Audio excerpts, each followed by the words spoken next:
From the headquarters of Telesur English in Quito, Ecuador, I'm Carla Gonzalez, and this is From the South.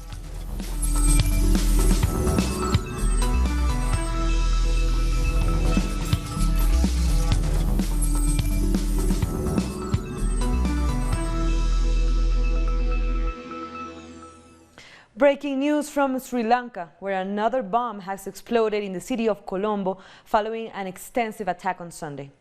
Police were trying to defuse the device, and this happened after Sunday's attack where 8 bomb blasts ripped through 3 churches and several high-end hotels. The death toll from the bombings has risen to at least 290.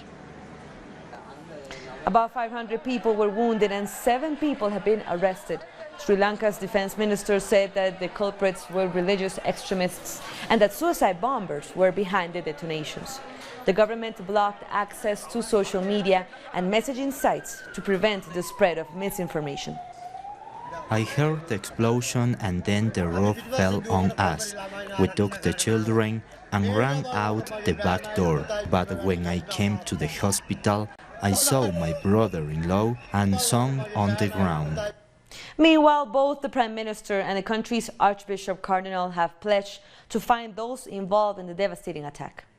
This is as a serious situation aimed at destabilizing the country and the economy. I strongly condemn this attack aimed at religious institutions in some hotels in the capital. I also like to ask the government to hold a very impartial, strong inquiry and find out who is responsible behind this act, and also to punish them mercilessly, because only animals can behave like that.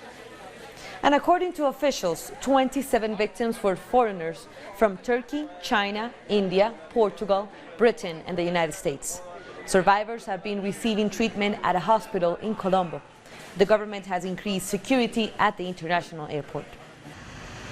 Now to Latin America, at least 17 people have died in a landslide caused by heavy rains in the south of Colombia. Another 5 were injured and 25 remain missing. Authorities say the landslide occurred in the rural area of Fortachuelo, close to the border between Colombia and Ecuador. Residents of the area had reportedly been warned that a landslide could occur at any moment. Cleanup as well as search and rescue efforts are ongoing. And over 7,000 people have been affected by the overflow of 3 rivers in the department of Nariño. Firefighters and volunteers have been deployed in affected areas, and at least 10 neighborhoods were left underwater. According to authorities, no casualties have been reported so far. The Venezuelan opposition and its allies in the U.S. government are continuing to set their sights on Venezuelan embassies and consular offices by seeking to take control of them. One of the targeted embassies is in Washington, D.C., and in an act of solidarity, activists projected images and messages onto the embassy. The face and iconic eyes of former President Hugo Chavez could be seen, as well as a portrait of independence leader Simón Bolívar. A message read, "No U.S. imperialism in Venezuela and end sanctions now." Meanwhile, U.S. social movements have decided to collaborate to protect Venezuelan diplomatic sites. They are calling on their government to respect the Vienna Convention. A presentation held on Saturday at the embassy in Washington, D.C. featured prominent anti-war activists and journalists. Among those who spoke were Code Pink founder Medea Benjamin. She and others urged continuous support for the embassy. So if they manage to take over this embassy, then we could see a snowball effect where the other countries that recognize Guaido would feel pressured into giving over their embassies, and that's why this is so critical. You know, we are watching history right now. It's not oftentimes in your lives you can feel history in not even slow motion. It's quickly happening right now. And we have a chance to play a really critical role in that history. And it gives me chills just to talk about it and think about it, because we could save this embassy from being taken over. The Venezuelan government has rejected the recent designation of Iran's Islamic Revolutionary Guard Corps as a terrorist organization by the U.S. government.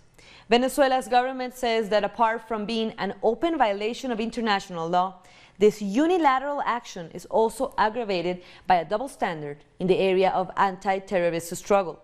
It also says the Guard Corps works to fight, promote, and strengthen the security and stability of the region. Communities across Venezuela have been celebrating Easter with the traditional burning of Judas, who betrayed Jesus in the Christian tradition. In Judas' place, a life-size effigy of a person to be considered to be bad is to be burned. This year, Donald Trump and Juan Guaido are among the more popular figures to set alight.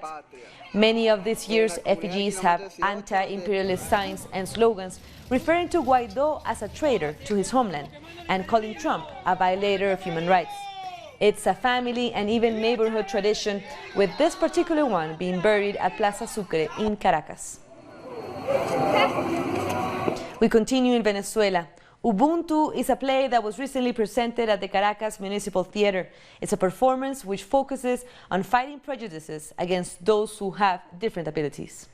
The fears of this group of young people with disabilities are left behind. With the help of professional dancers, they make visible their different abilities on stage. Ubuntu is more than an artistic work, more than a play. It's a space for reflection, for research, and more so than inclusion, for the celebration of those who have been hidden, those who don't represent the aesthetics which society has imposed as something beautiful. This show contributes to the fight against ideological differences and to promote inclusion. To discriminate for me is to not have a person with disabilities in your environment. You have fear of what's different. But I think once you find each other, that fear disappears because we're all equal. We all have different skills, and our message is that we all can have opportunities, that we are all able to make anything. These people praise the values of solidarity and teamwork through contemporary dance.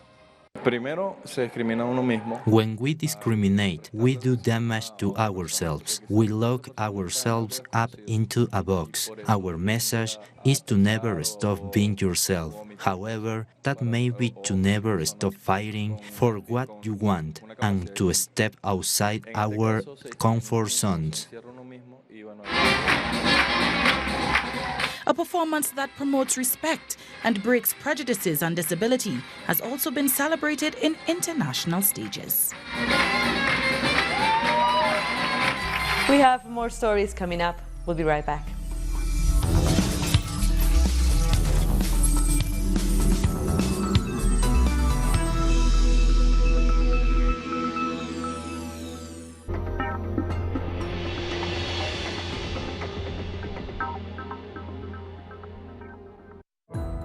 Our actions have an impact on the environment. It's our responsibility to change for the sake of our planet. Let's be part of this transition. Watch, preserve, and protect your Earth. Green Zone. Wednesdays, only on Telesur.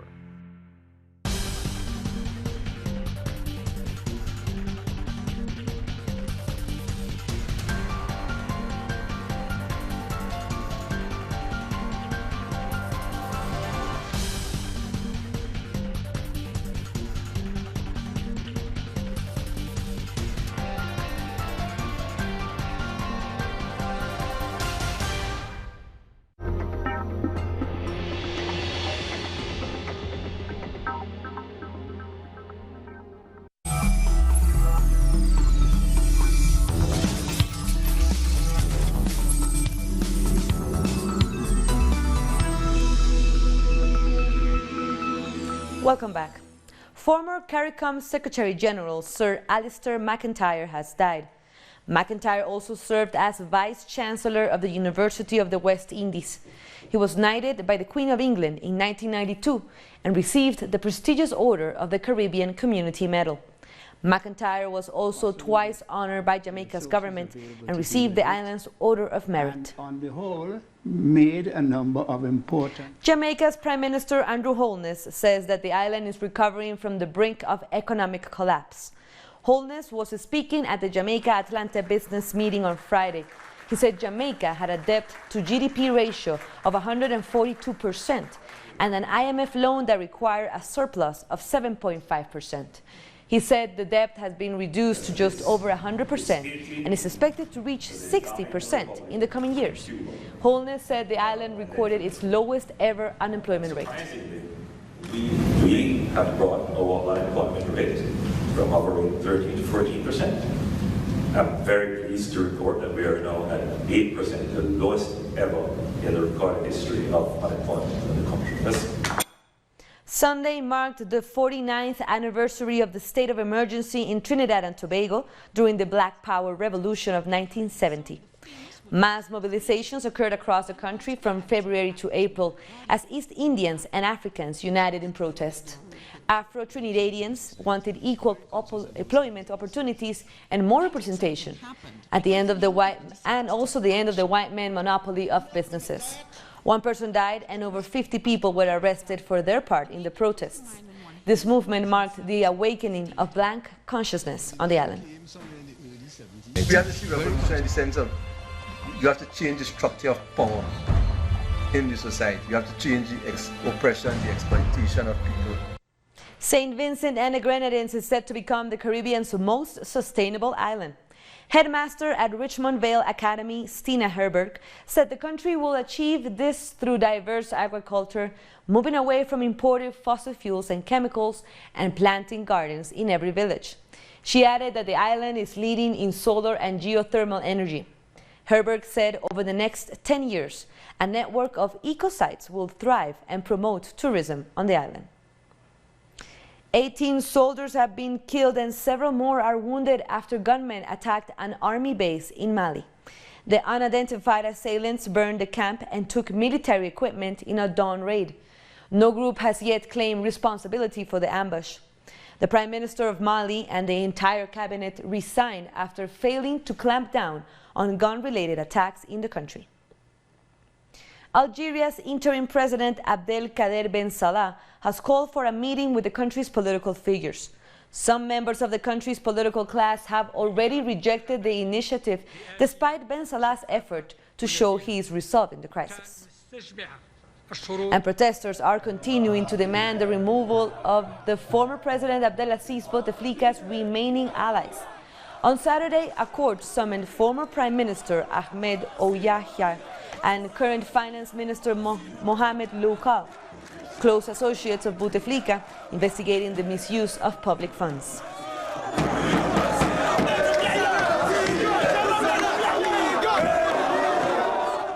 Sudan's military leader has assured that power will be transferred to the people as protests in the country continue. The interim leader, Abdel Fattah al-Burhan, said the Transitional Military Council is committed to handing power to a civilian authority within a week. Opposition leaders say on Sunday that they have suspended talks with the military rulers because of a lack of trust. The Military Council has already started a crackdown by arresting several members of the former ruling party of ousted President Omar al-Bashir. The Council has been studying this through a committee and responsibility which shortly be passed on to the different political groups involved. We expect this to happen by the end of the week. Meanwhile, protest leaders have vowed to escalate demonstrations to confront the country's military rulers. They describe the council as an extension of the old regime. Protesters continue to camp outside the army headquarters, pressing for a rapid handover to civilian rule. The new phase of protests will include 1. The continuation of the sitting outside the military complex and the end of negotiations with the military council. 2. There will be a revolutionary escalation in the streets through planned revolutionary action until all our demands are met. Thousands of protesters marched in Morocco demanding the release of 42 activists who had rallied against corruption and unemployment. It comes weeks after a court upheld prison sentences for the activists who participated in protests in 2016 and 2017. Authorities accused them of threatening the security of the country. The March of the Moroccan People was organized by political, civil rights groups and families of the detainees. An ongoing fighting in Ain Sara, south of the Libya's capital, has left the suburban town filled with rubble. On Sunday, powerful blasts, believed to be caused by airstrikes, left buildings damaged and cars burnt out in the streets. The Libyan National Army launched an attack to seize Tripoli on April 4th and has continued clashing with forces of the UN-recognized government. At least 227 people have been killed, with over 1,000 wounded in the weeks-long violence. According to the World Health Organization, more than 250 people died in the conflict around Tripoli in the past week, and about 1,000 people have been injured. The WHO said specialized emergency medical teams in frontline hospitals are handling major surgeries to treat the wounded.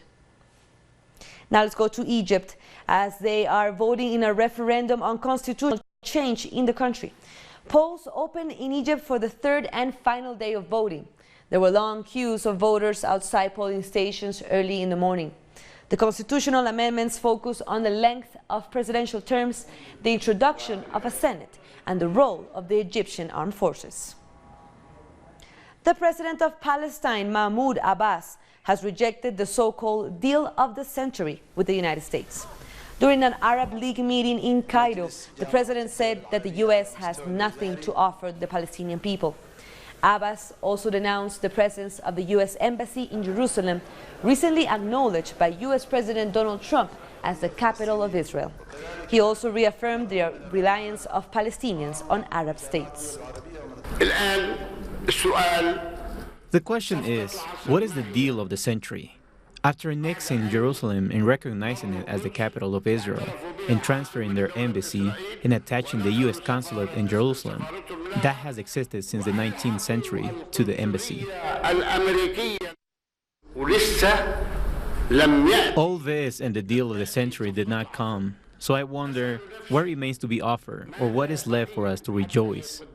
They took Jerusalem and the occupied territories, gave legitimacy to the settlements, and canceled the refugees. So what remains for us? I say that they want to deceive us with what is left. There's nothing they can offer us. At least 170 Israeli settlers entered the Holy Al-Aqsa Mosque in occupied East Jerusalem. The group entered the mosque escorted by heavily armed Israeli security forces, reportedly to celebrate a religious ceremony. Palestinians consider such an act as a direct threat to their sovereignty, as break-ins have been going on for several days.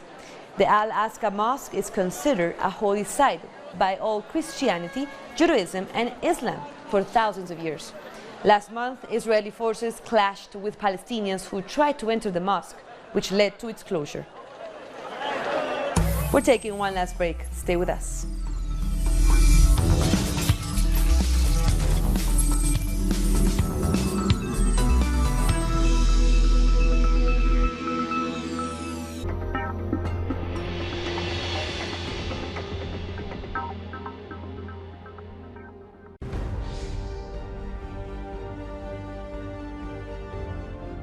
Acompañamos a los pueblos que resisten en cada una de sus luchas.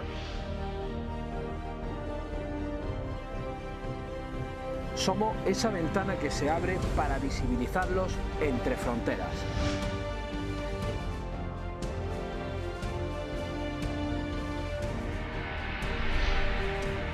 Thursdays, only on Telesur.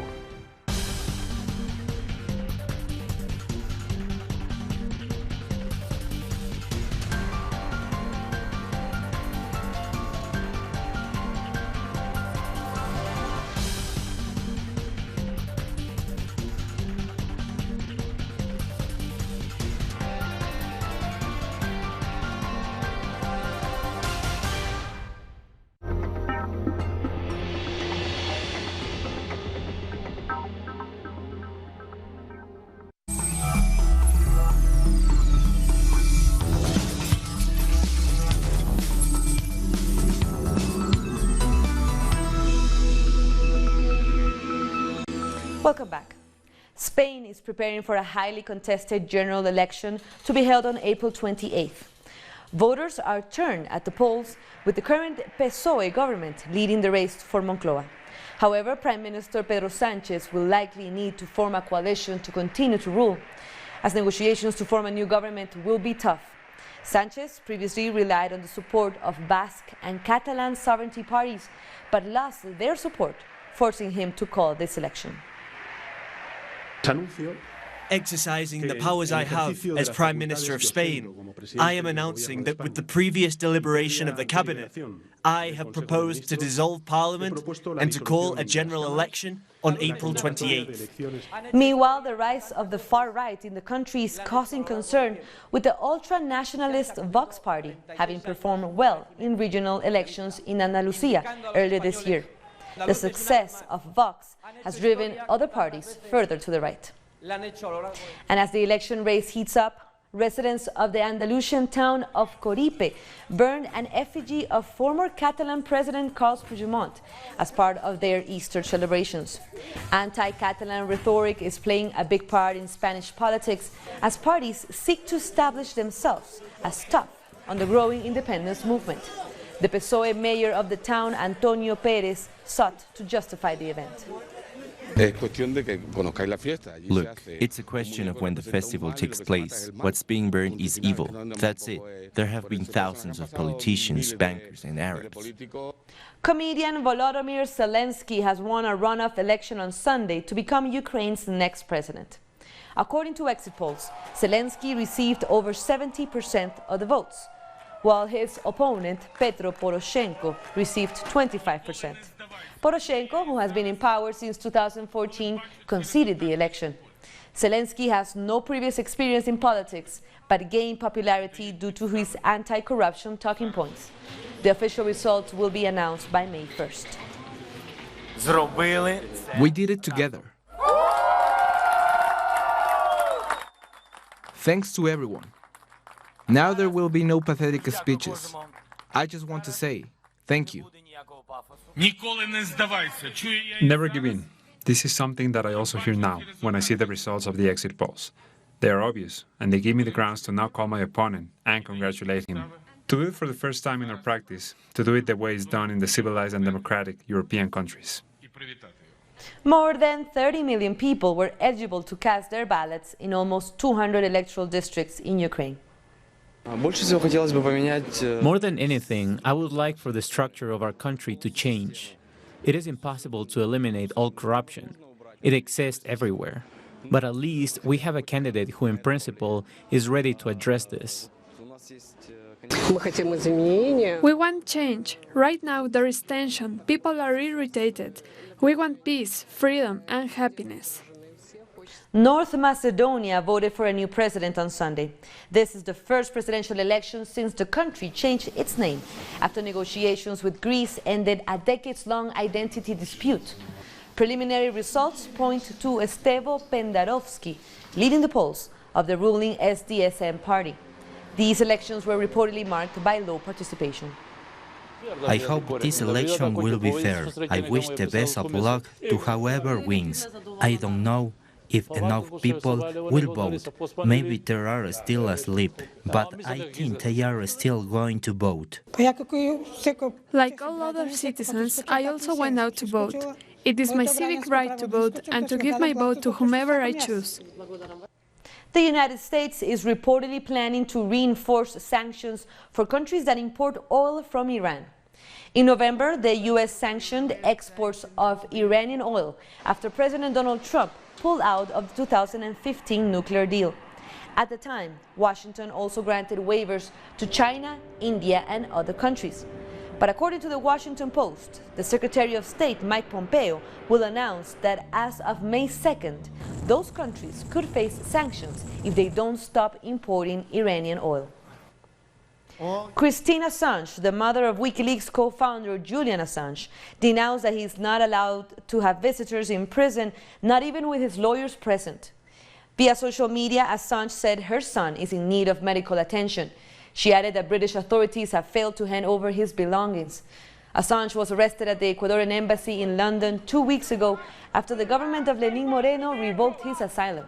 The U.S. is seeking Assange's extradition for exposing war crimes committed by its military. British police have arrested more than 900 people after a week of environmental protests in London. The Extinction Rebellion movement continued to protest in the British capital. The campaigners want governments to declare a climate and ecological emergency and create policies to fight global warming.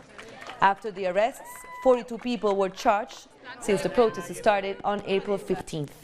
I'm genuinely terrified. I think about it all the time. I'm so scared for the world. I feel like there's just going to be calamity in my lifetime, in my children's lifetime, and I don't feel comfortable even bringing children into this world knowing that that is coming. And I don't want people in the future to say to me, why didn't you do anything? We had the facts, we knew it was happening, why didn't you do anything? I think they're ignoring and denying, and I think they are looking the other way. And I'm amazed, really, at the lack of consciousness that they have and the lack of responsibility that they should have towards this issue. For our last story, hundreds of Hindus gather on Sunday to celebrate the Agni Keli Fire Festival. Hindu devotees gather at the temple of warrior goddess Durga Parameshwari for the annual celebration. Devotees tossed burning palm leaves as torches as part of the ritual. According to their beliefs, it destroys evil and rids the participants of diseases. The tradition is part of a festival which honors 3 of the 5 elements of nature: earth, water, and fire.